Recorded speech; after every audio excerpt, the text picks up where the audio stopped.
aqui é o professor Fábio e a ideia principal desse vídeo é resolver algumas questões que caíram na prova do Enem, reaplicação, que foram reaplicadas aqui no Amazonas, e aproveitar também os assuntos que foram usados lá, que vão ser úteis para a nossa prova aqui da UEA, A prova que vai ser feita a de 2020, que foi postergada aí, vai ser feita ali no final de maio, início de junho. Então vamos lá. A questão que está aqui em contexto é da prova rosa, já fiz questão de colocar direto aqui, é da prova rosa. Questão 134, uma questão, digamos assim, boa, dentro do nosso objetivo principal aqui. Por quê? Porque é uma questão que se refere a lançamento oblíquo, dentro do assunto lançamento oblíquo. A questão diz o seguinte, tá? Em 20 de junho de 1969, Neil Armstrong tornou-se o primeiro homem a pisar na superfície da Lua. Ele foi seguido por Edwin Aldrin, ambos da missão Apollo 11. Eles e os astronautas que os seguiram experimentaram a ausência de atmosfera e estavam sujeitos às diferenças gravitacionais. A aceleração da gravidade na Lua é 1/6 da gravidade na Terra. Tá? Foi feita uma comparação aí da aceleração gravitacional na Lua e da aceleração gravitacional aqui na Terra. Em relação às condições na Terra, um salto oblíquo na superfície da Lua teria alcance. Primeiro a gente tem que olhar o que o texto está se referindo. Primeiro, o texto está se referindo para alguém que está lá na Lua, não em quem está aqui na Terra. Tá? É quem está lá na Lua. Então, muitas vezes, o que a gente tem que ter, muitas vezes não, na maioria das vezes, esmagadora das vezes, a gente tem que ficar atento com o contexto do texto, tá? O que o texto está se referindo. Porque as respostas vão estar em relação a alguém, a sensação que alguém vai experimentar lá na Lua. Até porque o início do texto se refere a quem está lá na Lua. Então, a gente tem que ficar ligado nisso aí, tá? Outra coisa que é chamada a atenção aqui é a palavra alcance. A palavra alcance, ela é muito usada, como eu já disse, no lançamento oblíquo. Eu tenho o lançamento oblíquo, o lançamento horizontal e o vertical. Na verdade, o lançamento horizontal e o vertical é a soma, a concatenação desses dois tipos de movimento, a junção desses dois movimentos, acaba se tornando um movimento oblíquo, o lançamento oblíquo. Então, qual é o contexto que a questão está se referindo aqui? É o lançamento oblíquo. Então, qual seria a ideia principal aqui? Eu teria aqui um sistema de coordenadas, YX, YX aqui, e eu tenho um objeto que é lançado exatamente desta posição aqui, submetido a uma velocidade V, Uma velocidade V, que aqui eu vou chamar de V0, velocidade inicial 0. E essa velocidade inicial 0, ela está sob um ângulo θ em relação ao horizontal. No caso aí, como a gente está se referindo ao alcance, eu vou contextualizar dentro do lançamento oblíquo propriamente dito, Porque quando esse objeto é lançado obliquamente aqui em relação ao horizontal e vertical, ou seja, está fazendo ângulo entre eles aí, esse objeto ele vai fazer um movimento parabólico, ou seja, quem observar pela lateral vai ver uma parábola. E essa parábola só é formada por intermédio de dois movimentos. Um movimento na horizontal, que ocorre a velocidade nula, a aceleração nula, melhor dizendo, que é chamado de V0x, conforme os livros chamam de V0x, e a componente vertical, que é a velocidade V0y. O que a gente tem que estar craque aqui, tem que saber. Lançamento oblíquo é a composição de dois movimentos, movimento horizontal e vertical. Sendo que no movimento horizontal, o movimento é retilíneo e uniforme, ou seja, a velocidade é constante, a aceleração é nula. Até porque, se a gente for pensar bem, aqui na horizontal não tem aceleração nenhuma, só tem aceleração mesmo aqui na vertical. E tanto a direção horizontal quanto a vertical são direções independentes, porém simultâneas. Tudo ocorre aqui ao mesmo tempo. Tá? Então aqui, na horizontal o movimento é uniforme. E na vertical O movimento é retilíneo uniformemente variado. Então é o que eu sempre digo, que eu disse lá nas nossas aulas lá de movimento uniforme, uniformemente variado, e principalmente do lançamento oblíquo propriamente dito. A gente tem que ter conhecimento tanto de movimento retilíneo uniforme, movimento variado, e o movimento uniforme, dos dois, tem que saber. Não tem como eu estudar lançamento oblíquo sem saber nada de movimento retilíneo uniforme e uniformemente variado. Não, tem que saber. Apesar de terem sido retirados lá do edital da UEA, mas a gente tem que saber. Vai ter que saber, não tem para onde correr. Tem que saber o que é um movimento a velocidade constante e tem que saber o que é um movimento a aceleração constante. Que no nosso caso aqui, a aceleração vai ser o G, que é a aceleração gravitacional, independente de onde o objeto esteja, independente de onde a pessoa esteja. Tá? Seja na superfície da Terra, seja na superfície da Lua, eu vou ter uma aceleração. Né? Eu vou ter uma aceleração gravitacional, que está relacionada, obviamente, com a forma, né? Que aquele corpo, aquele planeta, aquela Lua, né, no contexto da questão, está atraindo os corpos. Tá? Então, o que acontece? A questão aí está se referindo exatamente a isso aqui, ó, a esse alcance aqui, que é esse alcance que eu vou me nortear agora. É essa distância máxima horizontal. Porque eu tenho a distância máxima vertical, que a gente chama de altura máxima, né, num ponto mais alto aqui, cuja velocidade vertical, né, a componente vertical é nula, onde tem inversão de movimento vertical, e a horizontal, que é o alcance A. Esse alcance A que é o que a questão está se referindo, tá? É o que a questão está se referindo aí. Então, olha só, esse alcance aqui, como é que eu calculo fazer esse alcance? Que a gente deduz lá nas nossas aulas de lançamento oblíquo. Eu tenho que o alcance vai ser igual ao quadrado da velocidade inicial vezes o seno de 2 tetas. Todo mundo aqui é dividido por um G. Por essa expressão aqui, a gente consegue achar facilmente aqui o alcance, que vai ser uma função simplesmente do ângulo, né? Do ângulo θ e da velocidade inicial, até porque esse G aqui, se for na superfície da Terra ou na superfície da Lua, ele sempre vai ser o mesmo valor, né? O que pode mudar é esse valor da velocidade inicial, que é esse aqui, e o θ. A partir desse seno de 2 θ, a gente acaba verificando, e acabou verificando lá nas aulas também, que o ângulo máximo, o ângulo, né, cujo alcance seria máximo, é igual a 45 graus, né? Porque sendo 45 graus, eu tenho 2 vezes 45 é 90, seno de 90 vai dar 1, que é o valor máximo que esse valor aqui pode ter, né? Que esse seno de 2 θ pode ter. Então, para nós aqui, se você na hora da prova já tivesse tudo em mente, né? Já soubesse direto isso daqui, seria bem mais fácil de enxergar o que a questão estava querendo, né? Porque, de posse dessa expressão aí, você já pode fazer uma equação para o corpo na Lua e para o corpo na Terra. Então, no caso aqui, ó, eu vou considerar aqui, ó, na Terra, tá? A Terra. Quando o objeto está na superfície da Terra. Quando ele está na superfície da Terra, eu vou considerar assim, ó. Eu tenho aqui, ó, a direção vertical, que eu vou pegar como parâmetro, e a direção horizontal, que eu também vou pegar como parâmetro X. O objeto vai ser lançado desta posição aqui, né? Desta posição, e vai ter um movimento parabólico, né? Como eu já tinha dito aí, né? Vai fazer isso daqui, né? Aqui. Aí o que acontece? A distância de onde o objeto sai até onde ele cai, nota que esse alcance eu estou levando em consideração em relação à mesma horizontal, tá? Em relação à mesma horizontal. Aqui eu vou dizer que é o alcance na Terra, tá? E aqui eu vou ter a aceleração gravitacional na Terra. Mas ele dá uma relação, né, entre a aceleração gravitacional na Terra e a aceleração gravitacional na Lua. Realmente ele dá.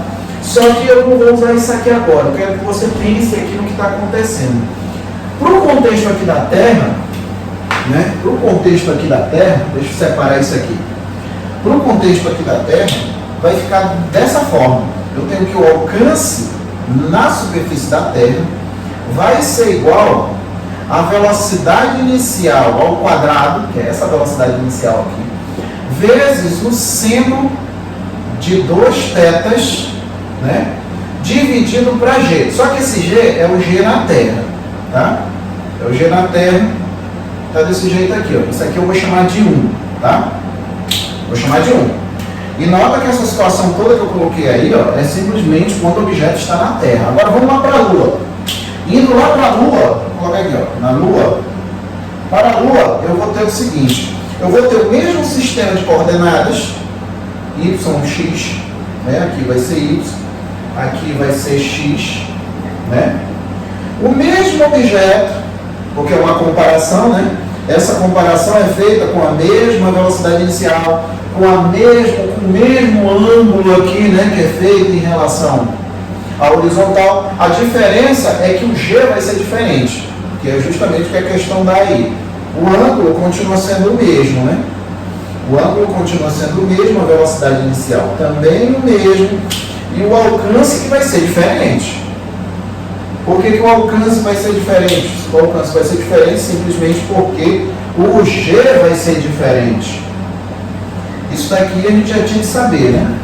O G vai ser diferente. Então aqui seria o alcance na Lua. Aqui, ó, tá? E aqui eu teria o G na Lua. O G na Lua, tá? Agora olha só, aqui para a Lua, né, no caso, eu tenho que o alcance na Lua vai ser igual a velocidade inicial v0² vezes o seno de 2θ, todo mundo aqui dividido por g na Lua. Aqui, ó, isso que está aqui, ó, eu vou chamar de 2, né? Agora veja bem, eu tenho duas situações. Toda vez que tem comparações, eu tenho que fazer em um e no outro. Para cada uma das situações, eu tenho uma equação, né? Porque toda vez que eu for comparar grandezas, eu posso muito bem fazer uma equação para uma equação para outra e dividir as duas e ver o que dá. Até porque as condições têm que ser as mesmas. As únicas coisas que vão mudar é o G, né? Aí o que acontece aqui? A questão diz, né? Aqui a aceleração da gravidade na Lua é 1/6 da Terra. Ou seja, o G da Lua é igual a 1/6 do G da Terra. Isso significa que o G da Terra é 6 vezes maior do que o da Lua. É maior. O G da Terra é igual a 6 vezes o G da Lua. É maior. E faz sentido, né? Se o G é maior, é porque a aceleração gravitacional vai ser maior, tu vai ser mais puxado com uma força maior em relação, na direção e no sentido no centro da Lua, né, no caso. Agora, o que eu vou fazer? Como a comparação é entre os alcances, eu vou dividir uma equação pela outra. Como assim, Fábio? Vou dividir a equação 1 pela equação 2, né? Vou dividir uma pela 2. Então aqui, ó, eu vou dividir, né? Vou dividir a equação 1 por 2. Toda vez que a gente vai dividir uma equação pela outra, a gente sempre divide membro a membro, né? Então vai dividir o AT sobre o AL, fica aqui, ó, o AT sobre o AL vai ser igual, divisão de frações, né? Isso aqui é uma fração, isso aqui é outra, conserva a primeira, vai ser o v0² vezes o seno de 2θ, dividido pelo G da Terra, tá aqui, ó, vezes aqui, né? O inverso da segunda. Quem é a segunda? A segunda é essa daqui, ó. Vai ser o v0² vezes o seno de 2θ. E aqui eu teria o G da Lua. Ou seja, só dividir fração por fração. Não é tão difícil de ver que aqui dá pra gente cortar algumas coisas aqui. Dá para cortar esse v0 2θ e esse v0² 2θ. Que o que vai me sobrar é isso aqui, né? Que é a aceleração, o alcance, né, na Terra, dividido pelo alcance na Lua, vai ser igual aqui, ó, ao G da Lua, dividido pelo G da Terra. Só que eu tenho uma relação ali, né? Ali, ó, o G da Terra é igual a 6 vezes o G da Lua. Então fica aqui, ó, o G da Lua, onde se lê o G da Terra, leia-se 6G da Lua, 6G da Lua, que daqui não é tão difícil de ver, que dá para mandar embora esses G's da Lua aqui, e fica a relação de 1/6. o alcance na Terra dividido pelo alcance na Lua vai ser igual a 1/6. Se eu multiplicar isso aqui, o meio pelos extremos, né? Eu tenho que a aceleração da Lua, aceleração nada, eu estou encarnando esse negócio de aceleração, é alcance, para de falar besteira. O alcance na Lua vai ser igual a 6 vezes o alcance na Terra. Daqui a gente tira a conclusão de quê? Que o alcance vai ser maior. Quando o objeto estiver lá na Lua, o alcance vai ser maior. Se a gente for olhar nas alternativas aqui, as únicas alternativas que diz que é maior é a letra D e a letra E. Mas como é que eu vou saber quem é a certa? A letra D está dizendo maior, pois a aceleração da gravidade é 6 vezes menor. Não esquece que está na Lua. E na letra E, maior, pois a ausência de atmosfera não há resistência do ar. É o que está dizendo aqui, é por causa disso. Não é por causa disso, na verdade é o G. Porque o que acontece aqui, ó, o alcance vai ser maior, conforme 6 vezes A. Né? O alcance na Lua é 6 vezes o alcance na Terra. E a aceleração da gravidade é 6 vezes menor. E é verdade, é 6 vezes menor. A aceleração da gravidade na Lua é 6 vezes menor do que a da Terra. O da Terra é 6 vezes maior do que a da Lua, se a gente for pensar invertendo essa situação aí. Então, a resposta aqui seria a letra D, né? É a letra D, que é onde está isso aí que eu acabei de falar.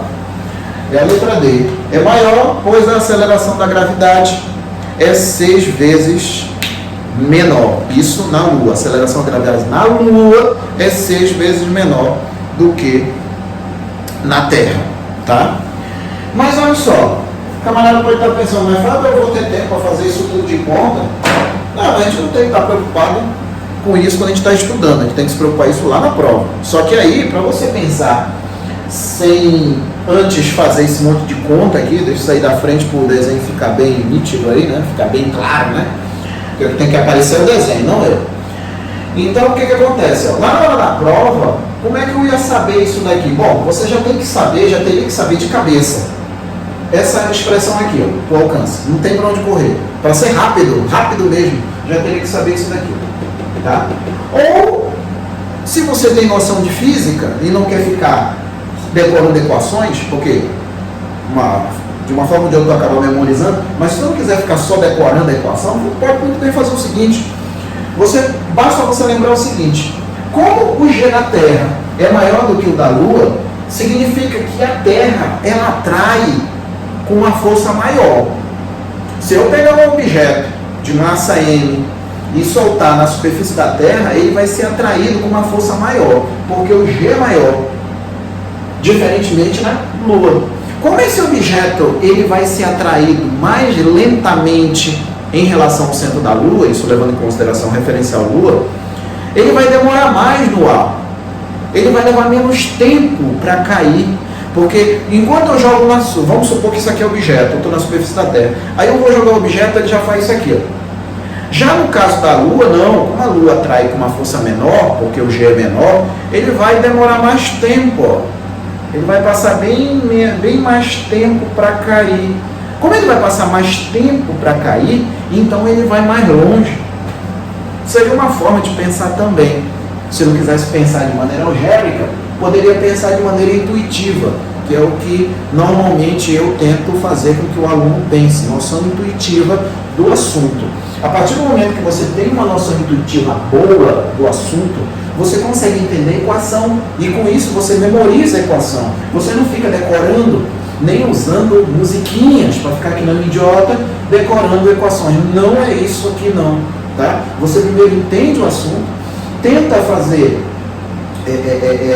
um contexto com alguma coisa que você consegue imaginar, né, na sua cabeça, uma noção intuitiva, como eu costumo falar, e a partir daí você entender a equação e, consequentemente, vai chegar uma hora que você vai memorizar a equação, você já vai saber de cabeça, né? Já vai saber isso daí de cabeça. Então o alcance na Lua vai ser maior em comparação da Terra. Por quê? Porque o objeto vai passar mais tempo no ar. Por quê? Porque a Lua puxa o objeto na direção e sentido do centro dela com uma força menor em comparação à da Terra, ou seja, 6 vezes menor, tá bom? Então era isso aí que eu tinha, espero ter ajudado, levando em consideração o contexto nosso de UEA, né? Até porque isso aqui é um assunto importante para o UEA, o lançamento oblíquo é um assunto importante, pode ter certeza que isso aí é a questão certa no nosso vestibular aqui do nosso estado do Amazonas, tá bom? Então, um abração e até a próxima. Tchau!